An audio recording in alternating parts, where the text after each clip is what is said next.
งานวิจัยที่กำลังดำเนินการอยู่นะคะเป็นงานวิจัยเกี่ยวกับถนนย่านการค้านะคะในย่านละแวกบ้านซึ่งเห็นเป็นส่วนที่สำคัญมากๆนะคะเนื่องจากว่าคนเนี่ยควรจะมีพื้นที่ไปจับจ่ายใช้สอยใกล้ๆบ้านและนอกจากนี้มันเป็นพื้นที่พบปะทางสังคมด้วยนะคะเพราะว่ามนุษย์ในปัจจุบันนี้โดดเดี่ยวกันมากขึ้นเพราะฉะนั้นการมีพื้นที่ประเภทนี้ใกล้บ้านเนี่ยเป็นสิ่งที่ควรสนับสนุนค่ะสวัสดีค่ะผู้ช่วยศาสตราจารย์สุภาพิมพ์โคชเสนีอาจารย์ประจำภาควิชาการวางแผนภาคและเมืองค่ะ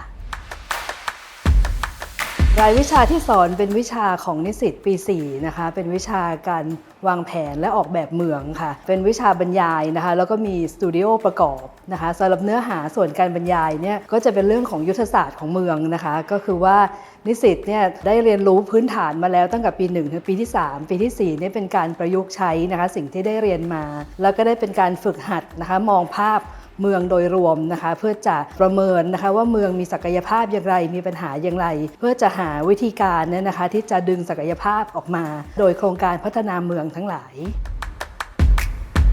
สำหรับวิชาสตูดิโอเนี่ยนะคะเราก็นำเนื้อหาจากที่ได้เรียนจากการบรรยายเนี่ยนะคะเพื่อมาประยุกต์ใช้ในการแก้ปัญหาและเสริมศักยภาพของเมืองในประเทศไทยสำหรับเมืองปากน้ำโพนะคะนครสวรรค์เราก็ได้รับการสนับสนุนนะคะจากหอการค้านะคะจังหวัดนครสวรรค์เราก็พานิสิตลงในพื้นที่เนี่ยนะคะซึ่งเป็นจังหวัดที่มีศักยภาพมากๆเลยนะคะมีริมน้ำยาว9 กิโลเมตรนะคะแล้วก็เป็นเมืองที่มีวัฒนธรรมแข็งแกร่งมากแล้วก็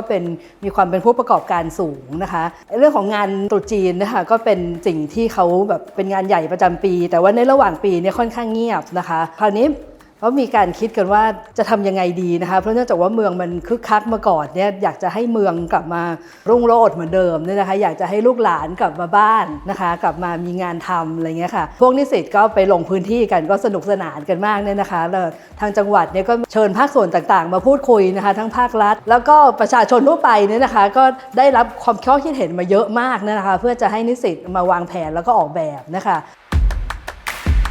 ส่วนงานวิจัยที่กำลังดำเนินการอยู่นะคะเป็นงานวิจัยเกี่ยวกับถนนย่านการค้านะคะในย่านละแวกบ้านซึ่งเห็นเป็นส่วนที่สำคัญมากๆนะคะเนื่องจากว่าคนเนี่ยควรจะมีพื้นที่ไปจับจ่ายใช้สอยใกล้ๆบ้านและนอกจากนี้มันเป็นพื้นที่พบปะทางสังคมด้วยนะคะจริงๆแล้วโครงการนี้เป็นเรื่องของความสามารถในการปรับตัวนะคะของผู้ประกอบการแล้วก็เรื่องของการดัดแปลงเกี่ยวกับโครงสร้างอาคารทั้งหลายเนี่ยนะคะตามที่พวกเราเห็นกันเนี่ยก็คือว่าในเมืองในกรุงเทพเนี่ยค่ะส่วนใหญ่ถนนพวกนี้เป็นตึกแถวนะคะแต่ณปัจจุบันเนี่ยพวกเราก็ทราบกันดีว่าตึกแถวเนี่ยก็มีปัญหานะคะสู้กับศูนย์การค้าไม่ได้นะคะมีความไม่สะดวกหลายประการนะคะเรื่องที่จอดรถเองเรื่องความร้อนเองเนี่ยนะคะอันนี้จึงเป็นโจทย์ในการวิจัยเนี่ยค่ะว่าถนนหรือว่าพื้นที่พวกนี้จะสามารถปรับตัวได้ไหมส่วนงานวิจัยอีกชิ้นหนึ่งเนี่ยนะคะจริงๆแล้วเป็นงานวิจัยที่อยู่ในร่มใหญ่เนี่ยนะคะเกี่ยวกับผู้มีรายได้น้อยในเมืองก็แบ่งเป็น3ส่วนคือส่วนของที่อยู่อาศัย